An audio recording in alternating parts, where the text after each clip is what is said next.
Good morning.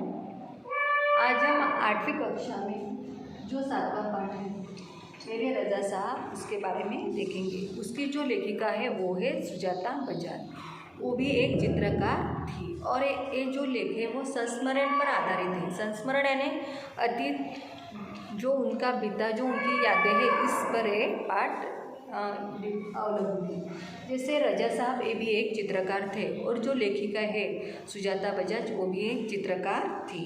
23 जुलाई को जब सुजाता बजाज को समाचार मिला कि रजा साहब नहीं रहे तो यह सब बात सुनकर उनके मन में रजा साहब के बारे में जो विचार आए, उनका जो अतीत उन्हें याद आया, वो सब इस पाठ में उन्होंने लिखा है।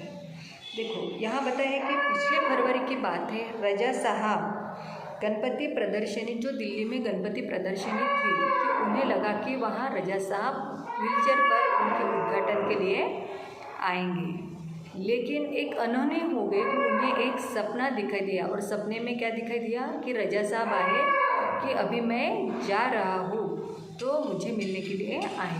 तभी वह मिलने के लिए अस्पताल पहुँची तो उन्होंने देखा कि रजा साहब की सिर्फ सांसें चल रही है और वहाँ उन्हें बस मिलकर वहाँ से लौट आई। फिर उन्होंने देखा कि रजा साहब का स्वभाव कैसा था। वह धैर्यशील थे, सभी के साथ मिलजुल कर रहने वाले थे। उन्होंने बताया कि उन्होंने हिंदी ईसाई भी ये धर्म के, वहाँ सभी धर्म के प्रति उन्हें बहुत सद्भावना थी, यानी सर्वधर्म समभाव मानने वाले थे। उनका जो स्टूडियो था, उनमें जो स्टूडियो में उन्होंने गणपति की मूर्ति, बाइबल, कुरान, गीता, एक गांधी जी की आत्मकथा, भारत से लाया हुआ एक मोगरे का सूखा हुआ हार, ये सब उन्होंने जो चीज़ें वो संग्रहालय में उन्होंने रखी थी। उन्होंने देखा कि एक बार जब जहांगीर आर्ट गैलरी में जो प्रदर्शन हुआ तो वहाँ लेखिका भी गई थी और वहाँ उन्होंने दिखाई दिया कि यहाँ रजा साहब आए हो और वह उनसे मिलने के लिए गई। उन्होंने फिर रजा साहब ने भी उन्हें पूछा कि आप क्या करते हो, तो उन्होंने कहा मैं भी एक कलाकार हूँ, मैं भी चित्र निकालती हूँ या चित्र निकालती हूँ। तभी उन्होंने कहा कि चलो आप जो चित्र निकालते हैं उसे देखना है और वह देखने के लिए पुनः वह आ गए। पुनः आते ही उन्होंने जो चित्र देखे और उन्होंने कहा कि आपका भविष्य बहुत उज्जवल है, इसलिए आपको अभी पेरिस आना है। यहाँ देखा कि जो भी वह काम करते बहुत निष्ठा से करते। किसी चित्र की जो पैकिंग करनी हुई वह भी बहुत निष्ठा से करते। कोई उनकी मदद करना चाहता तो भी वह मदद नहीं लेते थे, खुद ही वह काम करते। उनका कहना था कि लड़की ससुराल जा रही है, उसे संभल कर भेजना होगा। उनका लिखान भी बहुत मापतोल से था। वह कोई भी चीज़ बड़े मापतोल से लिखते थे। उन्हें फूलों से भी बहुत प्यार था। यहाँ तक हमने देखा था। देखो मुझे याद है 22 अक्टूबर 1988 लंदन से पेरिस के गार्दिनो स्टेशन पर ट्रेन से पहुंची थी। यानी 22 अक्टूबर 1988 को जो लेखिका है वो लंदन से पेरिस पहुंची थी। तभी वहाँ उन्हें स्टेशन पर रजा साहब लेने के लिए आए और वहाँ से उन्हें लेकर यानी जो रेस्टोरेंट है वहाँ छोड़ गए। लेकिन एक दिन मैं बीमार होकर अपने कमरे में पड़ी थी, यानी एक दिन लेखिका बीमार हो गई। तभी रजा साहब ने उनके लिए दवाई लाई, भारतीय रेस्टोरेंट से खाना लाया और उनके घर वालों को फ़ोन करके कहा कि आप लोग यहाँ की चिंता मत करो, सुजाता की देखभाल करने के लिए मैं हूँ यहाँ।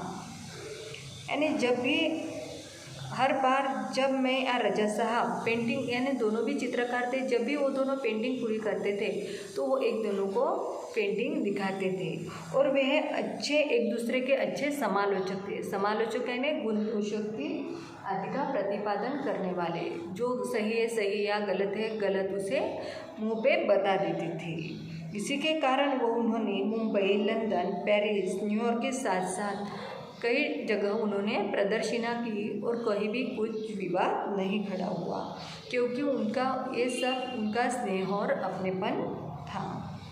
उन्हें हिंदू, उर्दू ये तो भाषा आती थी, उसके साथ उन्हें अंग्रेजी, फ्रेंच ये भी बहुत अच्छी तरह वह लिखते थे। उन्हें कविताओं से प्यार था, गज़ल, शेरों और पुराने गीत भी वह बड़े मज़े से सुनते थे।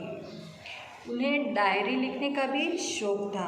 वह हर सुंदर चीज़ का अपने डायरी में नोट करते थे या लिखते थे।